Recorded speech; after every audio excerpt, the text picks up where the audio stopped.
अस्सलाम वालेकुम, क्या हाल चाल है और कैसे हैं सब। उम्मीद करती हूँ सब खैरियत से होंगे। अल्लाह का शुक्र है मैं भी ठीक ठाक हूँ। हम होम मेकर्स की ज़िंदगी का ज़्यादातर हिस्सा तो इसी चीज़ में निकल जाता है कि अपने बच्चों को क्या खिलाएं, ऐसी कौन सी चीज़ दें जो वो इतना खुश होकर खाएं कि हमसे बार बार मांगे। और अगर वो चीज़ सिर्फ 400 से 500 रुपए के दरमियान में बन जाए और पूरे हफ्ते का बच्चे का लंच भी उसमें ही हो, तो फिर इससे अच्छी तो क्या ही बात हो सकती है। साथ ही साथ आपके साथ एक बहुत ही अच्छा DIY हैक शेयर करूंगी। अगर आपकी चाय की देगची या कोई भी बर्तन इस तरह का जो बहुत ज़्यादा जल जाता है और आपको समझ नहीं आती कि आप इसको कैसे मांजे, अभी वीडियो में मैं आपके साथ शेयर करूंगी कि आपको बिल्कुल मांजने की ज़रूरत नहीं पड़ेगी और वैसे चमकता दमकता दोबारा से हो जाएगा।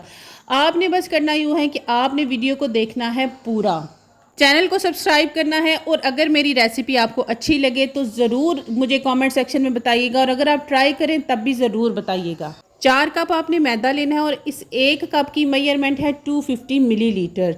साथ ही आपने एक खमीर का पैकेट जो 90 ग्राम्स का होता है, अगर आप 4 कप ले रही हैं तो उसको आप पूरा डाल दें। इसके साथ ही आपने 2 चम्मच चीनी के डालें। इसमें कोई टेबल स्पून या टी स्पून का कोई अंदाज़ा नहीं है। आप किचन में जो स्पाइस जार्स में स्पून मौजूद हैं उसी से आपने डालना है।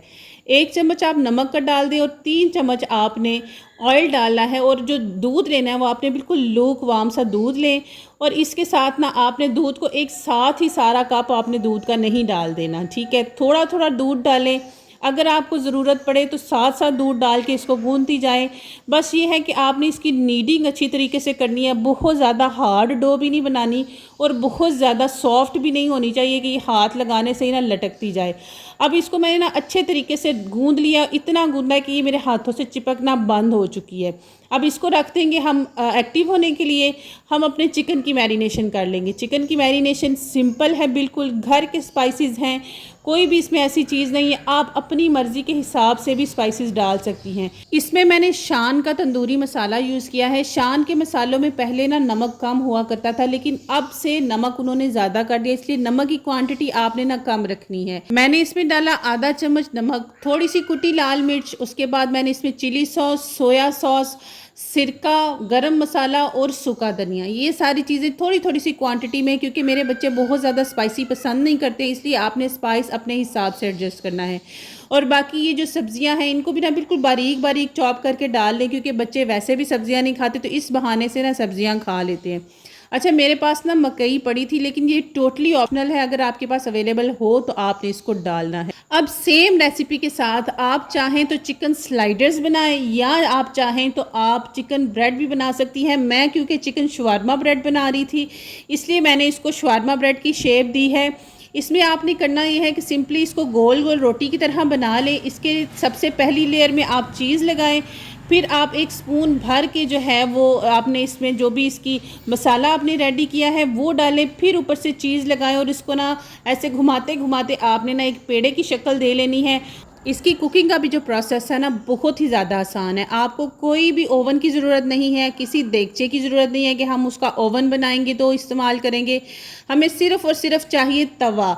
लेकिन अगर आपके पास जो ग्रिलिंग पैन है वो सबसे बेस्ट है, क्योंकि अब जब हम ग्रिल पैन पे इसको बनाएंगे ना तो वो ग्रिल के मार्क्स निशान जब आ जाते हैं ना तो इससे ना ये और ज़्यादा दिखने में भी अच्छा लगता है। बस यहाँ पर इसका गोल सा पेड़ा बना के फिर इस तरह से ना आपने इसको फ्लैट कर लेना है, एक शवारमा ब्रेड की शेप दे लेनी है। और इसी तरह आपने ना जितने भी आपके पेड़े हैं इनको बना के सबसे पहले आपने इनको बनाना है, एक साथ रख लेना है और फिर साथ साथ आपने ना बनाते चले जाना है। यहाँ पर ये सारे रेडी हो गए थे तो मैंने इनको पोने से कवर कर लिया। अब तवा आपने लेना है और उसको बिल्कुल हल्की आंच पे रखना है, बिल्कुल हल्की आंच पे।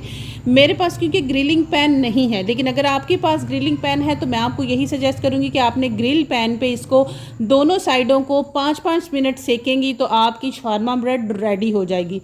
लेकिन मैं सिर्फ इसको ना 2-2 सेकंड की या 3-3 सेकंड का आप कह लें कि एक एक साइड से हीट दूंगी तवे के ऊपर, ताकि इनका जो फर्मेंटेशन का प्रोसेस है वो रुक जाए। अच्छा, बनने को ना इनको मैं तवे पे भी बना सकती थी, 5-5 मिनट दोनों साइडों से इनको सेकती और इन्होंने रेडी हो जाना था। लेकिन जो ग्रिल के निशान है ना, अभी आपको मैं दिखाऊंगी भी कि देखना, उससे ना इनकी एक अलग ही लुक आ जाएगी और बहुत ही ज़्यादा प्यारे लगेंगे। अब मेरे पास क्योंकि ग्रिलिंग पैन नहीं है तो मेरे पास जो सैंडविच मेकर है उसमें ना ग्रिल की जो स्लाइड्स होती हैं ना वो उन्होंने दी हुई हैं। तो मैंने ना सिर्फ इनको इतना पकाया कि जो ग्रिल के निशान है ना वो उसके ऊपर आ जाएं। और देखिए कितना मज़े का लग रहा है, चीज़ इसके अंदर से निकल रही थी, बहुत ही ज़्यादा मज़े के बने थे। थोड़ा सा हार्ड वर्क ज़रूर है, लेकिन यकीन करें जब आपके बच्चे खुश होकर खाते हैं ना तो वो हार्ड वर्क जो है वो हमारा पे ऑफ हो जाता है जब हमारे बच्चे एक चीज़ को खुश होकर खा ले। नेक्स्ट डे हमारी लाइट सुबह से बंद थी और शाम को आई, लेकिन ना मैंने फ्रिज को ऑन नहीं किया। मैंने कहा मेरे पास यही मौका है कि मैं इसको साफ़ कर लूँ, क्योंकि फ्रिज जब इस तरह से बंद रहती है ना तो उसमें फंगस काफ़ी ज़्यादा लग जाता है। तो जब भी अगर आपकी लाइट बहुत ज़्यादा बंद हो तो इसको साफ़ करके ड्राई करके फ्रिज ऑन किया करें। लेकिन उससे पहले मैंने कहा कि चलो ना सब्ज़ी वाले भाई आए हैं तो चलो आज सब्ज़ी ले लूँ और आपको ना सब्ज़ी वाले भैया की रेडी दिखाती हूँ। आज वो रेडी ले आए, वरना ये ना भाई रिक्शे पे आते हैं। देखिए छोटा किचन होने का क्या स्यापा है कि सिर्फ ना थोड़ी सी चीज़ें बाहर रखी और ऐसे लग रहा है किचन को कभी साफ़ ही नहीं किया। चुटकियाँ मार के मैंने कोशिश की कि मैं गंद को साफ़ करूं, लेकिन चुटकी काम नहीं करती भाई, काम करना पड़ता है। हमेशा अपनी जो एनर्जी है और टाइम है दोनों को बचाया करें। अपनी एनर्जी बचाने के लिए जब भी आपको कोई चीज़ नज़र आए घर की, उस चीज़ को आपकी ज़रूरत है कि आप उसको प्रॉपर तरीके से साफ़ करें। तो आप ये ना सोचें कि अच्छा मैंने अब पूरी डीप क्लीनिंग प्लान की है तो तब ही इसके साथ करूँगी। आप अगर उस चीज़ को फ़ौरन साफ़ कर देंगी ना तो आपके पूरे घर की डीप क्लीनिंग कभी करने की ज़रूरत पड़ेगी ही नहीं, अगर हम साथ साथ अपनी चीज़ों को ना लेकर चलती जाएँ। और जो फ्रिज है ना ये तो ऐसी चीज़ है कि इसको महीने में मैं समझती हूँ 3 से 4 दफ़ा लाजमी साफ़ कर देना चाहिए। और डिसइंफेक्ट करने के लिए सबसे अच्छा तरीका ये है कि आप जब भी फ्रिज पूरी क्लीन कर लें उसके बाद आप पानी और सिरके का एक मिक्सचर बनाएं, एक टॉवल लें पुराना, उसमें उसको डिप करें, अच्छे से उसको निचोड़ के और उस टॉवल से इसको ड्राई करें। उस जो सिरके की स्मेल होगी इसकी वजह से कोई भी अंदर जर्म्स होंगे वो भी सारे के सारे ख़त्म हो जाएंगे। किचन अब माशाल्लाह से सारा क्लीन था, तो मैंने ना जब फ्रिज क्लीन कर रही थी ना साथ ही ना दाल रख दी थी। लेकिन कभी कभार ऐसा होता है ना कि हमें पता ही नहीं चलता। हालांकि मैंने बीच में 2-3 दफ़ा कुकर को हिला के चेक किया, मैंने चेक किया कि कहीं दाल का पानी जो है वो ड्राई तो नहीं हो गया, लेकिन बिल्कुल ना मुझे खुशबू आई और ना मुझे पता चला। लेकिन एंड पे क्या हाल हुआ कि दाल नीचे लगी और सारा जो कुकर है ना वो जल गया। अब पहले तो मुझे समझ नहीं आई कि इसका मैं क्या करूँ, क्योंकि मैंने ऑलरेडी फ्रिज भी क्लीन की थी और एक और मेहनत वाला काम करने का मेरा बिल्कुल दिल नहीं था। तो ये सिंपल सा DIY सोल्यूशन है। आपने ना पानी ले लेना है 1 चम्मच भर के ना बड़ा वाला, आपने बेकिंग सोडा डालना है, सिरका भी आपने बड़ा चम्मच भर के डालना है, 1 चम्मच आप नमक डालें और सर्फ जो है वो आप डाल के इसको बॉयल करने के लिए रख दें और बीच बीच में आप चम्मच चलाती जाएं। और हो सके तो आपके जितने वुडन स्पैचुलास हैं उनको भी साथ ही धो लें, इससे आपके वुडन स्पैचुलास भी साफ़ हो जाएंगे। अब देखिए 15 मिनट के बाद मैं बीच बीच में चम्मच चलाती रही हूँ और आपको नज़र आ रहा है कि सारा साफ़ हो गया। अब आपने ना इसको प्रॉपर तरीके से ठंडा करना है इस सारे पानी को, और ठंडा करने के बाद अब आपके सामने है जितनी भी दाल थी जो नीचे जल के लगी हुई थी सारी उतर गई है।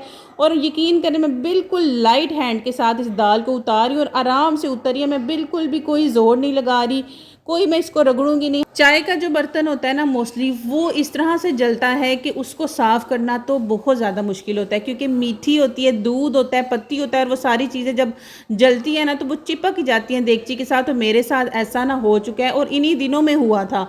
तो फिर मैंने ना ये सोल्यूशन उस पर भी आजमाया और यकीन करें इतना मुझे आसानी हुई, वरना मुझे समझ नहीं आ रही थी कि मैं ना इस बर्तन को कैसे साफ़ करूं। बस आपने भी ना इस सोल्यूशन को ट्राई ज़रूर करना है अगर कभी इस तरह की सिचुएशन आपके साथ हो जाए। तो बस जी आज के व्लॉग के लिए इतना ही। इंशाल्लाह आपसे कल दोबारा मुलाकात होगी एक अच्छे और मोटिवेटेड व्लॉग के साथ। तब तक दुआओं में याद रखिएगा।